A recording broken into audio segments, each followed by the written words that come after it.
मतध्यायेत् कपिश्रेष्ठं चतुरावरणान्वितं वामभागां सितां पत्नीं सूर्यपुत्रीं सुवर्चलां पश्यन्तं स्निग्धया दृष्टास्तवक्त्रमुकाम्बुजं चित्रचामरसंरिक्तं विरसाज्येषसेवितं मुक्ताहारगणोपेतं रत्नकुण्डलभूषितं दैवीभूषितग्रीवं कनकाङ्गदधारिणं नानामणिसमोत्कीर्णा किरीटोज्ज्वलशेखरं मेघलाधामसंवीतं मणिनूपुरशोभितं पद्मासने समासीनं పీతాంబరసమన్వితం తుభ్యం దాస్యామి హనుమద్దేవ ప్రణతోస్మిం పదాంబుజే. ప్రేక్షకులందరికీ కూడా నమస్కారం. ఫిబ్రవరి మాసంలో ద్వాదశ రాశుల వారికి ఎలా ఉండబోతుందో ఇప్పుడు మనం తెలుసుకుందాం. వృషభ రాశి వారికి సంబంధించి ఫిబ్రవరి మాసమునందు చాలా అనుకోని సంఘటనలు, చాలా విపరీతమైనటువంటి సంఘటనలు జరిగే అవకాశం ఉంది. విద్యార్థులు అలాగే గృహిణుల విషయానికి వస్తే చాలా సాధారణమైనటువంటి పరిస్థితులే కనిపిస్తుంది. ఇంట్లో ఉన్నటువంటి స్త్రీలు ఇంటి యజమాని వల్ల, అతని స్వభావం వల్ల, అతని నడవడిక వల్ల కాస్త ఇబ్బంది పడేటువంటి అవకాశం ఉంది. మీ నుంచి ధనము తీసుకునేటువంటి అవకాశం కూడా ఉంది. అలాగే ఉద్యోగస్తుల విషయానికి వస్తే ఉద్యోగంతో పాటు ఏవైతే స్టాక్స్లో డబ్బులు ఇన్వెస్ట్ చేయడం కానీ, లేదా ఏదైనా బిజినెస్లో ఇన్వెస్ట్ చేయడం కానీ దాని నుంచి లాభం వస్తుంది, కానీ ఇదే కంటిన్యూ అవుతుంది అన్న భావనతో ఉంటే ముందు చాలా ఇబ్బందికరమైనటువంటి వాతావరణం ఉంది. ప్రథమార్థం అంతా బాగా కనిపిస్తుంది, కానీ ద్వితీయార్థంలో ప్రయోగాత్మక పనులు చేయకుండా ఉండడం మంచిది. వ్యాపారస్తుల విషయంలో కూడా ఇలాగే మనకు వ్యాపారం లాభంగా ఉంది, ఇంకా పెంచుదాం అని చెప్పి ఎక్కడైతే మీ వ్యాపారం బాగా నడవదో అక్కడికి విస్తీర్ణత చేయడం వల్ల ధన నష్టం ద్వితీయార్థంలో బాగా కనిపిస్తుంది. దయచేసి అనవసరమైనటువంటి పెట్టుబడుల జోలికి వెళ్లకుండా ఉండడం మంచిది. ఇక ఎవరైతే సినీ రాజకీయ రంగాల్లో ఉండేటువంటి వాళ్ళు ఉంటారో, ఎవరైనా ఒక స్త్రీ వల్ల చాలా ఇబ్బంది పడేటువంటి అవకాశం ఉంది. అంటే మీకు గతంలో పరిచయమైన వాళ్ళు కానీ, లేదా ఇప్పుడే పరిచయమైన వాళ్ళు కానీ, మీకు తెలిసిన వాళ్ళ ద్వారా పరిచయం అయ్యే వాళ్ళు కానీ, మీరు గతంలో తగులాడిన వాళ్ళు కానీ, ఎవరో ఒక స్త్రీ వల్ల మీకు చాలా ధన నష్టం కలిగేటువంటి అవకాశం ఉంది. ఎట్టి పరిస్థితుల్లో ఇలాంటి పనులకు జోలికి వెళ్లకుండా ఉండడం మంచిది. ఇక ఎవరైతే వివాహం కాలేదని చాలా ఇబ్బందులు పడుతూ ఉన్నారో, ద్వితీయార్థంలో వీళ్ళకి వివాహ సంబంధితమైనటువంటి పనులలో మంచి జరిగేటువంటి అవకాశం ఉంది. ఇప్పుడు కానీ మీరు తీసుకునే నిర్ణయం ఆలస్యం అవుతే మళ్ళీ 3 సంవత్సరాల దాకా వివాహం కాదు. కాబట్టి జాగ్రత్తగా ఉండండి.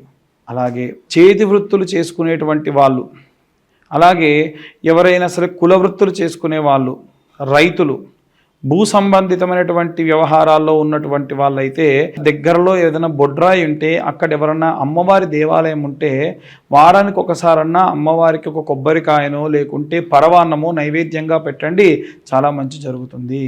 అలాగే ఎవరైతే పిల్లలు దగ్గర లేకుండా వృద్ధాప్యంలో ఉన్నటువంటి వాళ్ళు ఉంటారో ఆరోగ్య సమస్యలు బాగా రావచ్చు.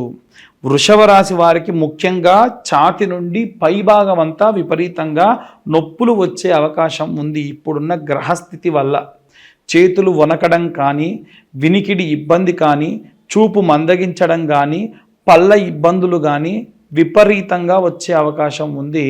ఎట్టి పరిస్థితుల్లో చాలా జాగ్రత్తగా ఉండడం మంచిది. ఇక చూసుకున్నట్టయితే ఎవరైనా సరే విదేశాలకు ప్రయాణం చేయాలి అనుకుంటూ ఉన్నారో, అక్కడికి వెళ్ళిన తర్వాతకి ధన నష్టం జరగవచ్చు ఒక మనిషి వల్ల.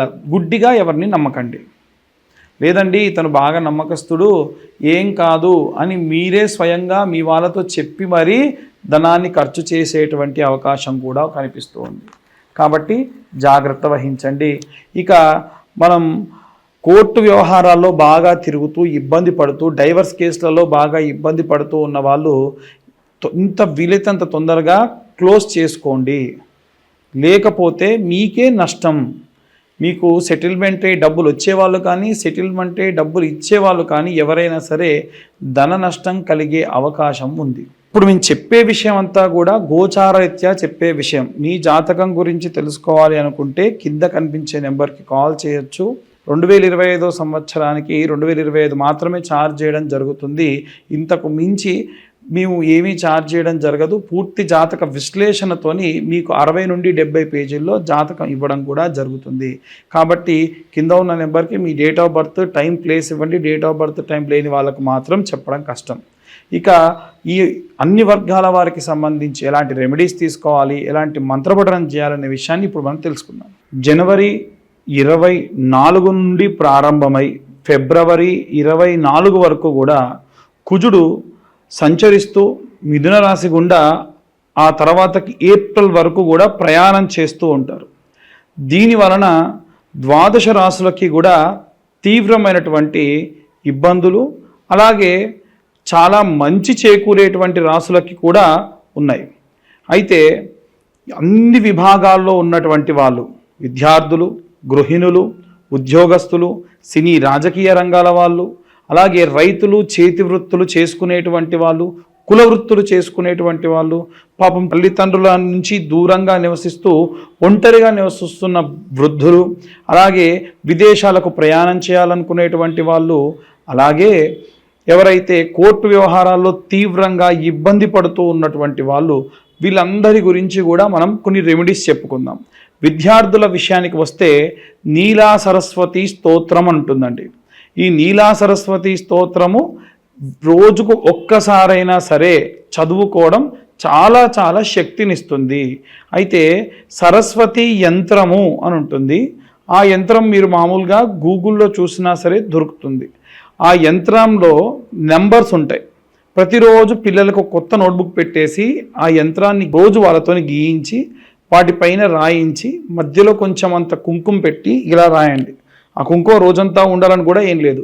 ఇలా చేయడం వల్ల కూడా సంపూర్ణమైనటువంటి వాగ్దేవి కృపా కటాక్షాలు పిల్లల యందు ఉంటాయి.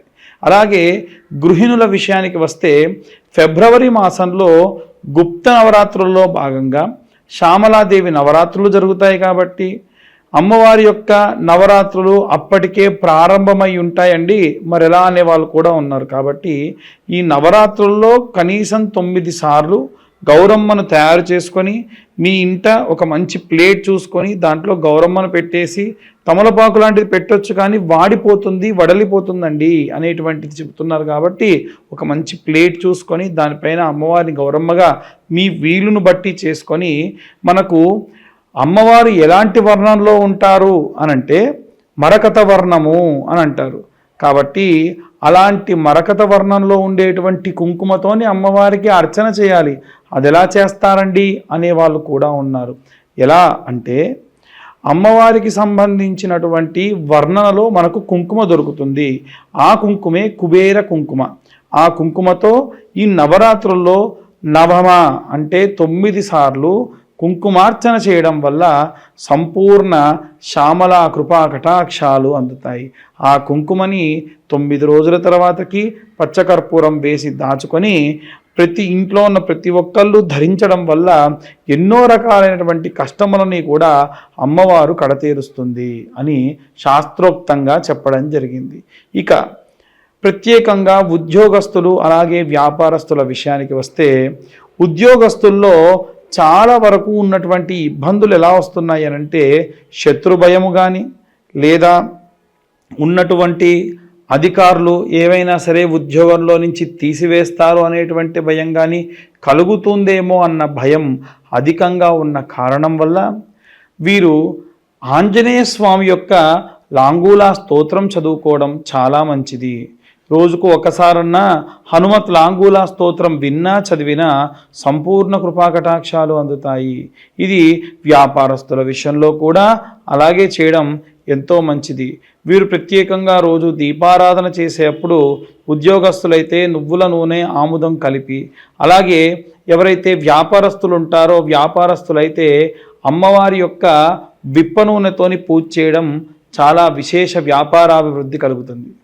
ఇక మనం ప్రత్యేకంగా చూసుకున్నట్టయితే ఈ యొక్క రాజకీయ రంగాలు, సినీ రంగాల్లో ఉన్నటువంటి వాళ్ళు ప్రత్యేకంగా దుర్గా కవచాన్ని చదవడం కానీ వినడం కానీ ఎంతో శక్తినిస్తుంది.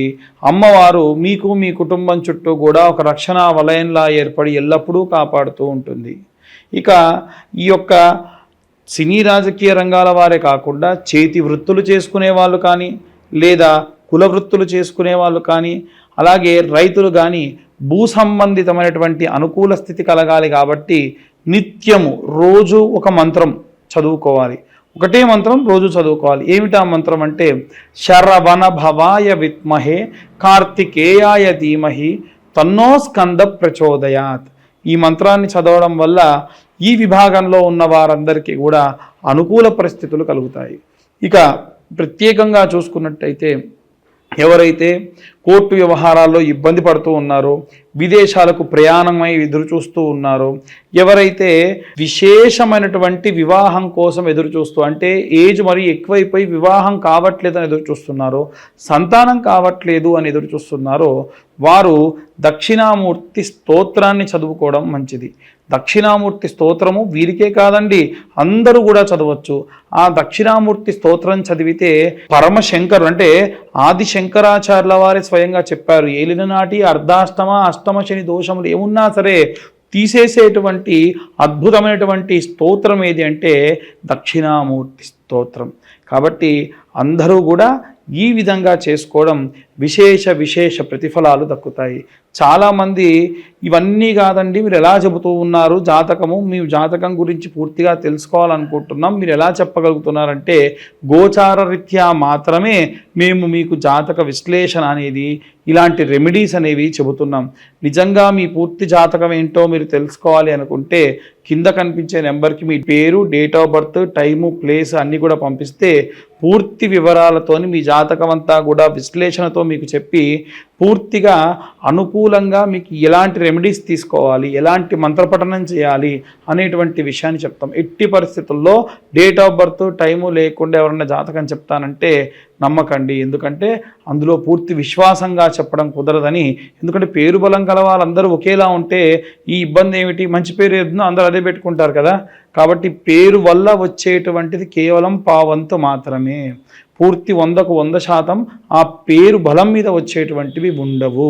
కాబట్టి వీలైనంత వరకు కూడా పేరు బలంతో చెప్పేటువంటి దాని గురించి నమ్మకండి. మీ పూర్తి డేట్ ఆఫ్ బర్త్ టైం ఉన్న వాళ్ళే జాతకం గురించి తెలుసుకునే ప్రయత్నం చేయండి. లేదా ఇప్పుడు మేము చెబుతున్నటువంటి గోచార రీత్యా చెప్పేటువంటి విషయాలు మీ పేరు బలంపై మీరు సరిచూసుకోవచ్చు. ధన్యవాదాలు.